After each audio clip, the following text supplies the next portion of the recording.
Today we will be going over the iSolved Managers and Supervisors Training. We wanted to do in a summary of the iSolved project. We started in May of 2022 and we are a year in, and we wanted to show you what the roadmap looked like for the nation's use of iSolved, where we have made some accomplishments and what to look forward to. So as you can see up on your screen, we have originally started with the time and expense workforce management portion, which is all of our time and attendance, our time cards. All of you were very familiar with utilizing the time card feature of iSolved.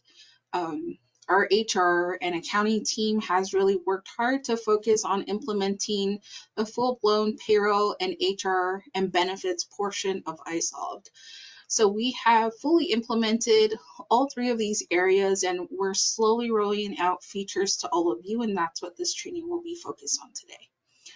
Our talent acquisition is another portion of iSolved that the nation has decided to implement, and attract and hire is the applicant tracking portion that we'll also be covering. So I just want to say that we've made a ton of progress on implementing the iSolved comprehensive solution for the nation's employees, and we are very proud to be able to show this to you today. Thank you.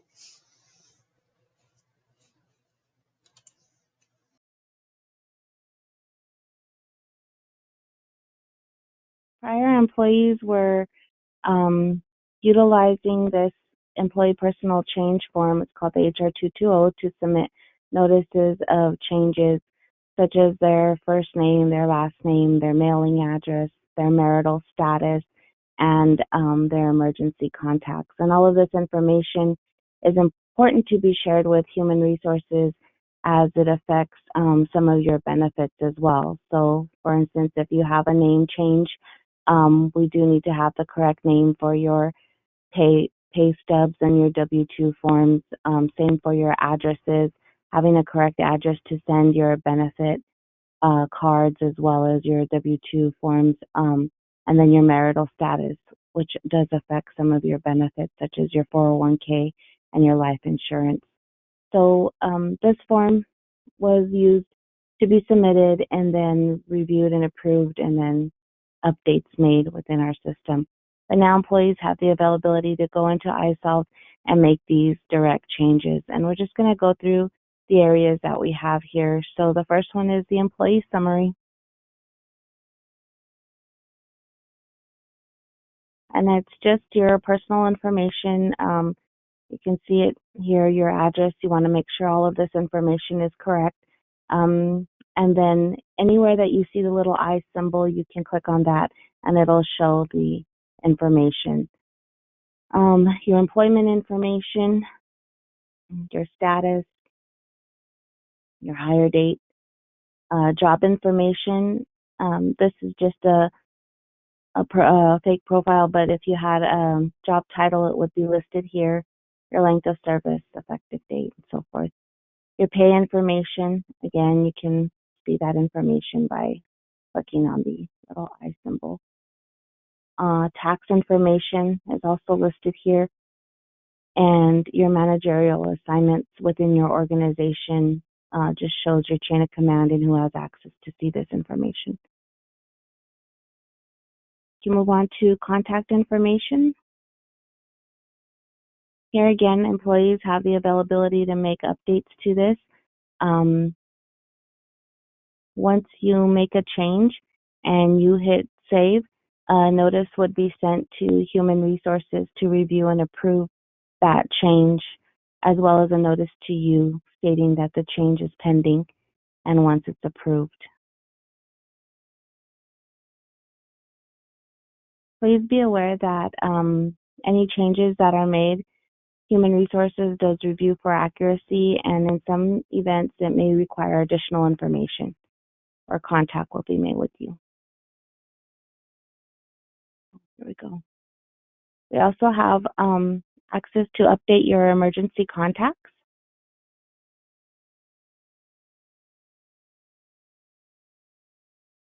So here you can see we have some listed contacts. If you wanted to edit, maybe Mother Trainer's 2 phone number is changed and you need to update that phone number, you can do so here. Anything with the asterisk requires information to be added. So let's just show you. We change her phone number and we hit save once that change is done. If you needed to add a new contact, you would just select add new, the relationship. Here, if you already have contacts listed, it'll list their name as well. Like if you have any dependents listed, they will be listed here. But if it's a new contact, you would just list add new. And again, fill out the information. The call order, as you can see here, this is the call order that contact will be made in the event of an emergency. So if you're adding a third one, you would just put number 3 there. Here's an example. You also have the availability to see the dependents that you have listed and their information as well. So if you're adding information within your dependents, please make sure that you have all of the pertinent information needed.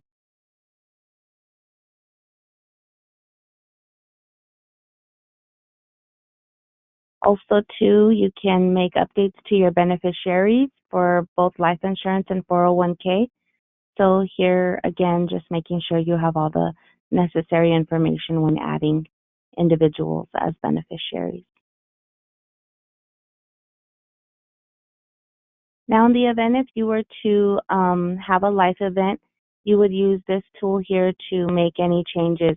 And life events, as I mentioned, they do affect your benefits. So they could be adoption or legal guardianship, birth of a child, death of a child no longer eligible, dependent becomes eligible, divorce or legal separation, gain of other benefit eligibility, gain of spouse's benefit eligibility, loss of other benefit eligibility, loss of other coverage, loss of spouse's benefit eligibility, a marriage, remove a dependent, or spousal death. So these are the life events that you would you have the option to use. So let's say, for instance, you're changing your name due to marriage. You would use this tool, come in and select marriage. You would also indicate the date of the event and then the ability to upload documents directly from your computer. So, such as in the event of a marriage, you would want to add your marriage certificate, and you would do that from here. We also have the benefit enrollment option. This is mainly used when we have a new hire onboarding. This is what they see. It's a quick, easy step to activate and select the plans that they wish to elect. But also when we present the open enrollment time frame, this will be the same area that we will go to select the changes to make and update your benefits. You're also able to see the benefit summary, so all of your elected benefits are shown here. It shows the cost summary, the benefit, the coverage. All of this information is listed here for you to review.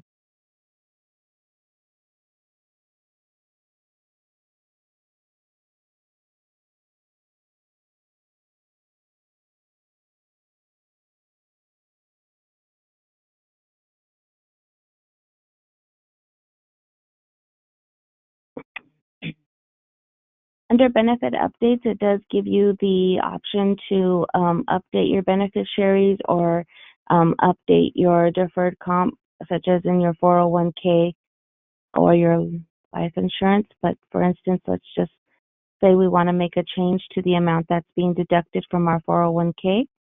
Following the steps, you would just identify the effective date, the amount that you're contributing, or maybe you want to stop contributing. You would just check mark that there, hit save, and it would take effect.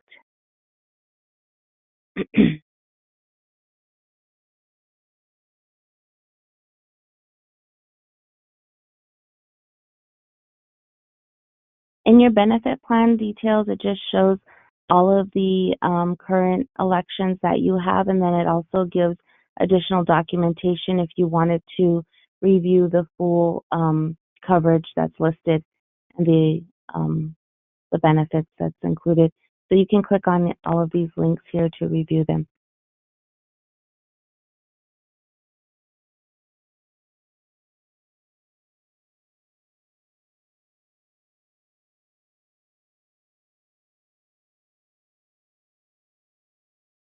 There's also this area here for employee documents, and this is one of the ways that Human Resources is moving to electronic files for employees. So your documents would be stored in here, and if you had access to view them, it would show you the ability to view that. But for the most part, all of the information added in here is done by Human Resources, other than this tab here, which is EE Uploads, and this will allow you to add documents, again, such as we mentioned, maybe a marriage certificate or a certification that you needed to add. And you would just come in here and put the title of the document and upload it again directly from your computer.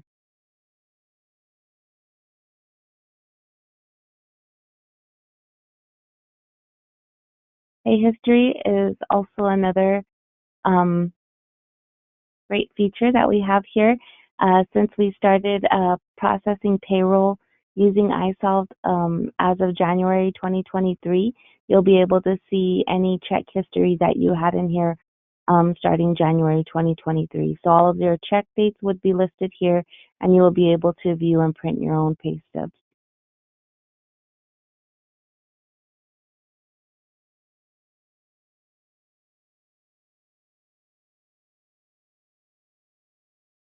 You also have access to view your current direct deposit accounts. So for instance, if you had more than one, it will show the status as active here, maybe inactive if any of them were stopped, the type of account, of course, the amount that you have deposited, and then your account information. If you needed to make an update to your direct deposit, you would then go into direct deposit update. Again, this is just another self-service feature for employees where you would be able to see your account information and make edits or changes. So let's say, for instance, you're going to add a new account.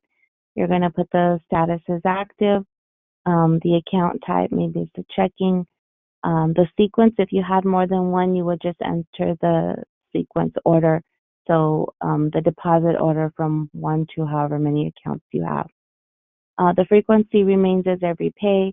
The amount, you would enter the dollar amount, the routing number, the account number, and you can add a description if that's helpful to you. But again, anything here with the asterisks requires the information to be included.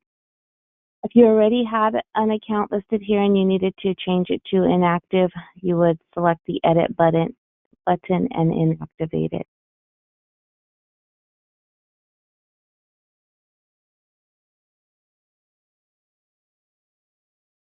Most of these changes do happen immediately, but again, the approval notices do come to HR for review and approval. I would say it probably takes about a day or two to confirm that. So just be mindful if you're making direct deposit changes during a pay period. It could be affected and may not take effect until the next pay date. So just be mindful of that. Certification updates. Employees have the availability to upload any certifications that they've received. It could be a driver's license, maybe a CPR. We're still building the list here, but if you're going to add a new certification, again, just filling out the information that's required. Maybe it's a nursing certification, who issued it, the effective date that you received it, any licensing numbers that go along with it, and if it expires. As far as the EE reimbursement info, that's the employee reimbursement info. We're not really utilizing this site for now, but again, just keeping track of certifications that employees receive. And then education updates the same. For both certification and education, again, HR would want to confirm that. So going into your documents and uploading the actual copy of certification, scanned copy of the certification or the education. Degree, diploma, same thing here. Just you can edit what's currently here or you can add new.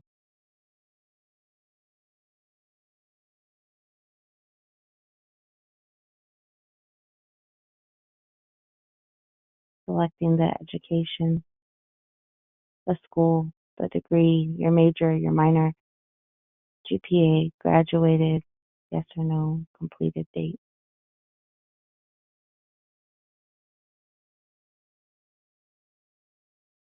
So again, this is the employee self-service. As we had also provided notice, we do encourage employees to log into the iSolved University.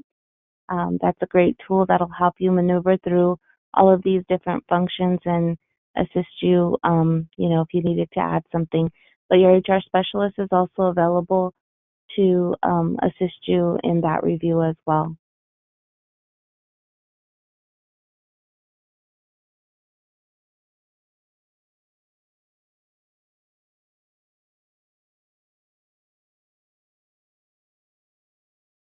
Okay, so for the manager's side, um, again, we always encourage management to have a file for all of their employees, and this is one of the features that iSolved has built in for us that you can use to keep track of certain documentation for your employees.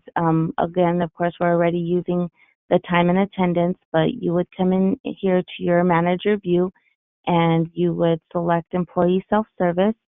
Um, you can go into employee profile and select the employee that you would like to review. Again, you have the availability to see their profile information. Um, again, the job, the workers' comp code. These are some of the questions that we usually receive, so this tool is helpful. But here, adding documents, same thing with the different tabs at the top and any documents that the employee uploads. Again, if management had availability and permission to see that document, they would be able to see that document listed here. Certification updates, the same. You have the availability if you sent an employee to training or to receive a certification, you can go ahead and add that to their file here. Company assets is also another area that's new. You'll be able to assign assets to the employees. For now, we have these listed assets, but we can always build upon this list, maybe even including uniforms and other uh, assets that are assigned to them. But again, you could just fill out this information. It also helps in the separation process in the event we need to have returned property. We can indicate that it's been returned here. Occurrences, this helps you to keep a virtual track of any occurrences or notices that you're providing to your employee. It could be on a topic, maybe a customer service. It could be a first-time occurrence. You could just list the title. You would select it. We'll build upon this too, but the occurrence date, the description, and any notes that you want to include. So if you're having verbal conversations with your employees, I'll keep the track for you so you'll be able to see that. And of course, corrective actions is also another tool.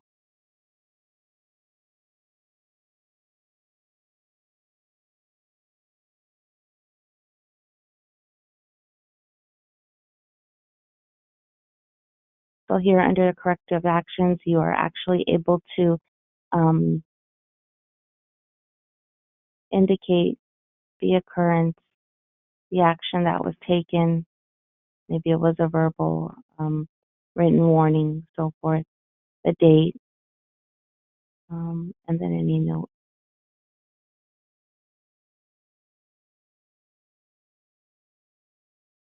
So again, we're pleased that iSolved is able to assist us in creating this method so that there's complete communication between human resources, payroll, and IT, and making it an easy access for onboarding and offboarding employees.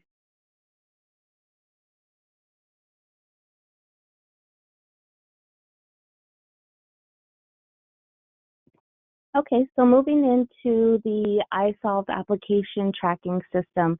Um, Prior to being able to create requisitions within iSolved, we of course use this HR 210 form.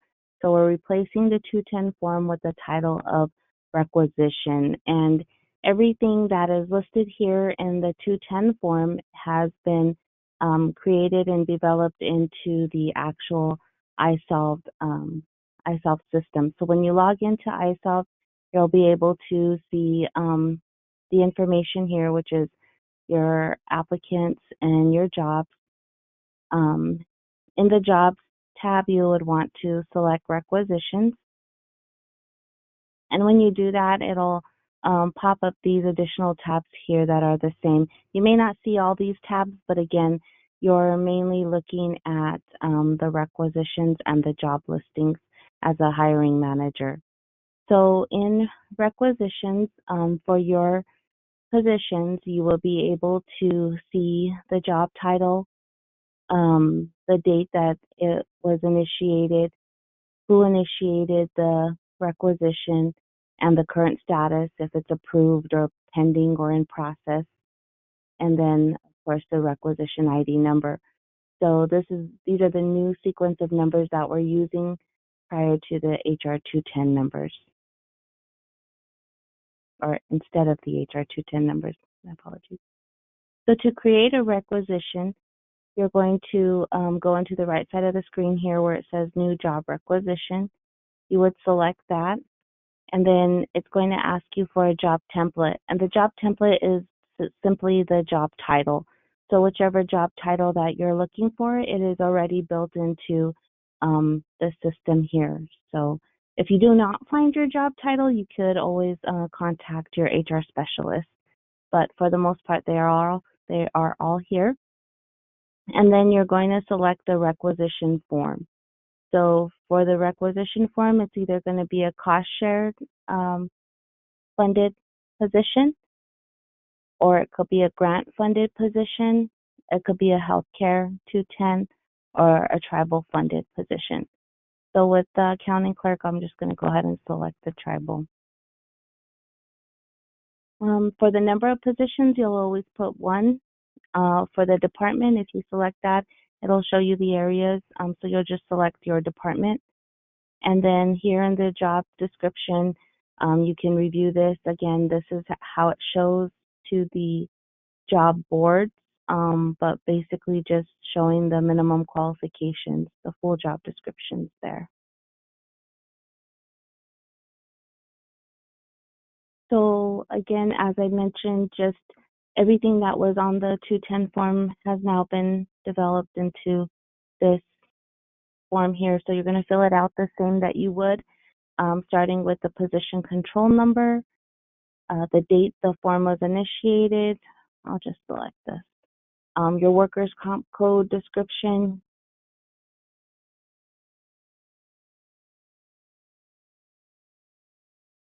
and your workers' comp code, and your workers' comp rate.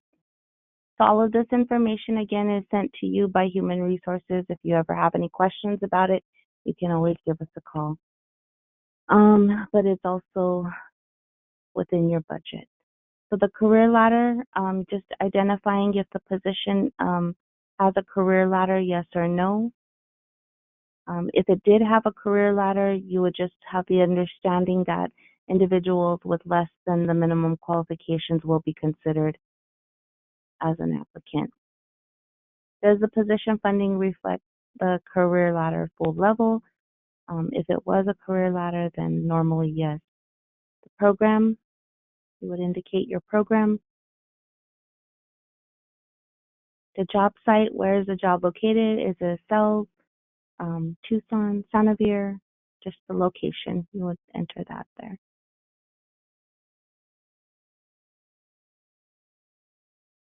For the account numbers, you're going to use the same format. So you're going to put the account number slash the percentage.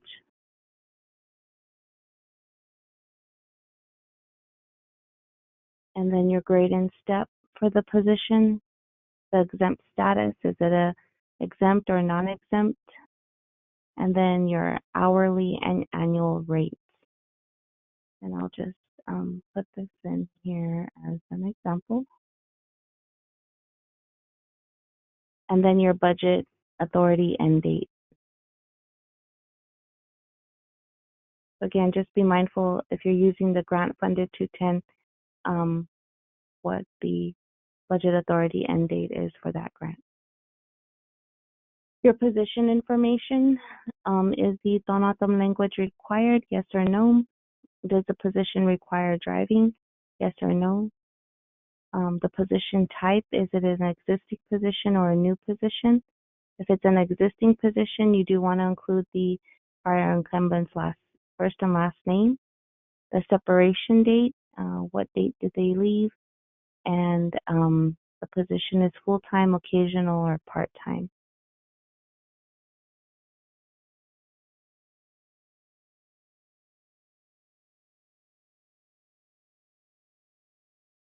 Also, if you want to fill the position on an interim basis, yes or no.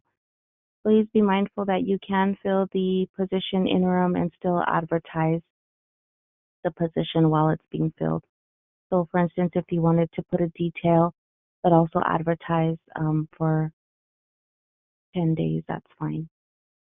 Does the position require a scheduled shift? Yes or no? Does the position require on-call or standby? Yes or no? The daily schedule for the position.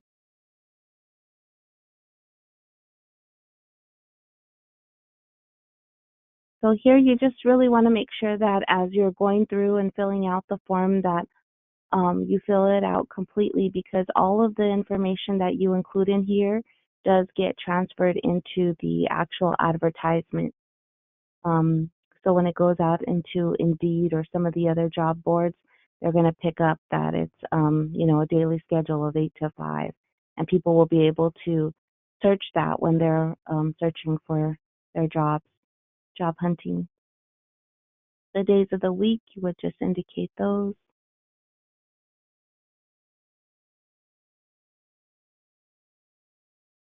And then adding to the job summary. So if you're not going to advertise the position, you do want to provide a reason why in this notes section. If you're going to fill from an eligibility list, be mindful that any vacant position that we are either advertising or going to fill temporary or with an eligibility list, it does require that this requisition be completed. In-house, you can advertise in-house for a minimum of 5 days. It could be advertised to the public for a minimum of 10 days. Also be aware that when you create the requisition, the HR specialist will advertise your position for 30 days, and after 30 days, it will show as closed. So if you need to re-advertise that position or take a look at it and verify how many applicants you have, be sure to communicate to your HR specialist if you need to re-advertise or keep closed. And then open continuous, that's for law enforcement only, and also some healthcare positions. If you had any notes regarding the requisition and maybe any of the funding, you could also put that in here. So the requisition does follow the same process as far as the approvers go, starting with whomever is creating the requisition, starting to be approved by the supervisor manager of the position, then to the director, executive director, And I'll just select these names as an example. But again, if it's a tribal funded position, then it will go to budget office. And when you scroll down, the names for your department will be listed there, but also budget office is a selection. And then HR would be your HR specialist, and I'll just use Francella as an example. Again, if it's a cost share funded 210, of course, it's going to go to grants and budgets. So you would also select grant contract.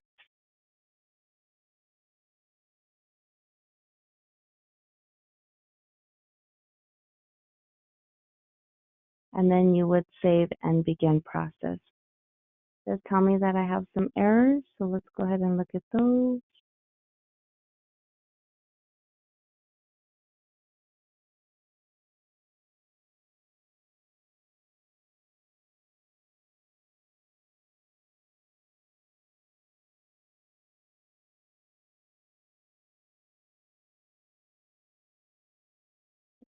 Yeah.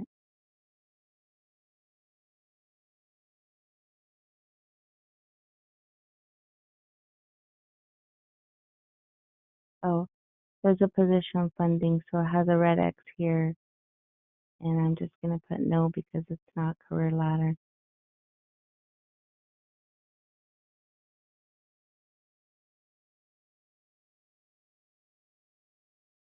Okay, so we've created a requisition, and as you can see here, the title, the date that it was created, who created it, and the process. So you see if it's pending, where it's pending, and the follow-up can be done there. So that will be how you will create a requisition. Once it's approved, then the HR specialist will then move to add it to the job listing. And when you go here to your tab for job listings, this will show all of your positions for your particular department only. As an administrator, I am seeing all of them, but you have the job title, you have the start date, which means the date that it was started the advertisement, the end date, um, and then also showing the number of applications.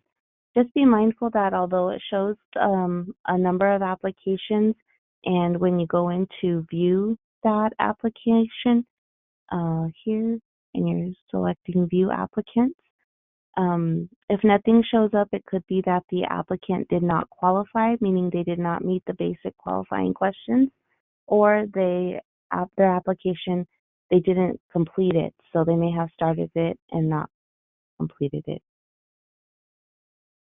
This black ribbon here, you can filter these, so you can filter them by the start date, the end date by clicking on those. So you see when we change it, it changes to those that are closed. And again, any applicants you'll be able to see.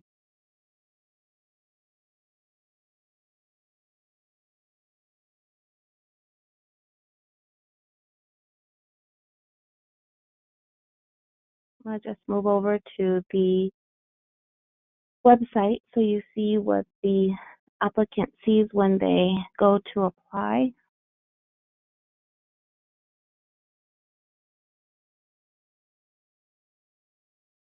So when they visit our website, just as an example, and they go to apply online, they are able to see our full job listings, all of the job listings that we have here. They're able to filter those jobs, where they're looking for a position or the job title. Again, with filling out the requisition, you want to make sure that your job titles match what is on your budget. Again, because all of that information carries over to here. They can also sign up for job alerts. They can create a profile and log in.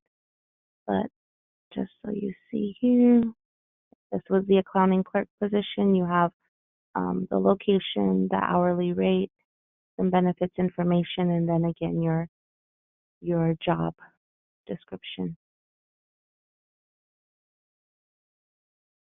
and they would be able to do a quick 3-minute application, filling this out and applying for the position.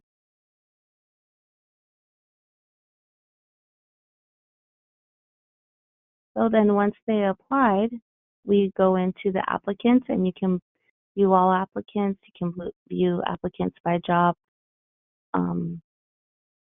And when you select the applicant, this is what it looks like. So you have their name information here, the position that they applied for. Again, looking here shows the essential or minimum qualifications that are required for that position. And this is what Human Resources is looking for when they initially submit their application. So we're looking that they have attached their high school diploma or GED. Maybe they need to have this certification, and it needs to be attached as well. Those are the things that we're reviewing for.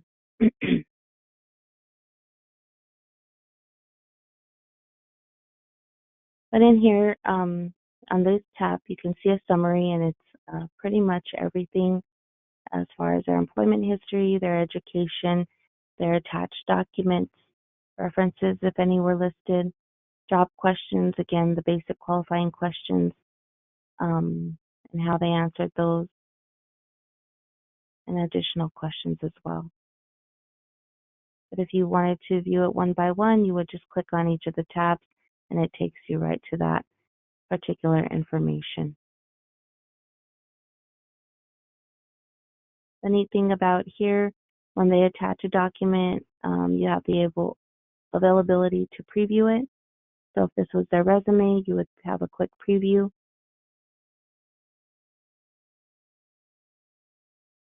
If it was their diploma, degree, you would be able to have a quick preview.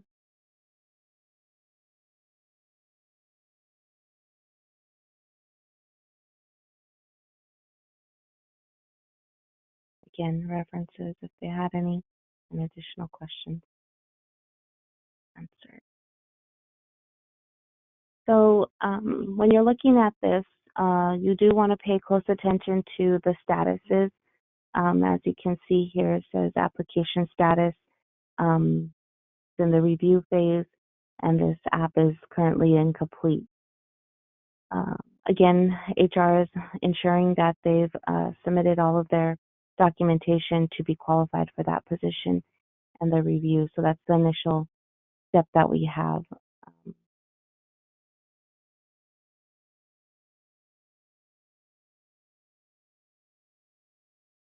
So once it is a complete application, it is moved to AN review, and this is where the analyst will review their education and employment history to confirm that they are qualified for the position. If they deem them qualified, the status does move to AN qualified. Again, if there was missing information, it would remain as AP incomplete. If they were not qualified, it would be AP not qualified. And the really exciting thing about this is that it provides a direct message to the applicant, either their email, or if it's if they prefer a phone call or a text, this is how we would make contact with them. But it's a direct message for them to see the status of their application as well. So not only the applicant, the hiring manager, but HR moving it through the process, you're able to see that, so providing that transparency. If the individual was qualified, and you're reviewing your job title, and you see that there are 3 that say AN qualified, maybe 3 to 5, and you want to consider closing the position and moving to interview, at that point you will make contact with your HR specialist, notifying to close the position, and then move forward with interviews. So once we do that, then the specialist will come in here into the interview statuses and provide those notice. So whether it's interview eligible to schedule, interview confirmed is also one, and then we have Once the interview has been conducted, an individual can also withdraw at that point from the interview. If they decline the interview, it would be a status as well. But once the interview is conducted, they also then receive the notice. The position is filled and it's a regret notice, meaning that they were not selected. Maybe the position is filled and they are going to be placed on the eligibility list. That notice is there. Or if they're being recommended, they would get a short email notice stating that they're being recommended for the position. Once they're notified that they're being recommended, it then moves into the background process. And with the background, we may need to request additional information. So the release of information is requested. That status is there. Once it's in background review, that status is there as well. Or maybe they need to come in for a fingerprint appointment. And as you can see, the additional interview scheduled, interview withdrew, or interview no-show.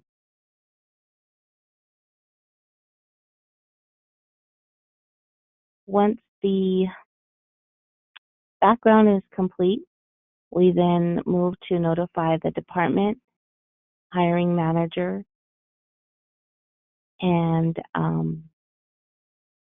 confirm that an offer can be made. So when you see the status here that it says manager confirm, that will be the notification to offer the employment to the specialist. Once the offer is made, then we move into onboarding. So we have the statuses of onboarding hired, onboarding offer declined, the offer notice provided to them, or the offer withdrawn.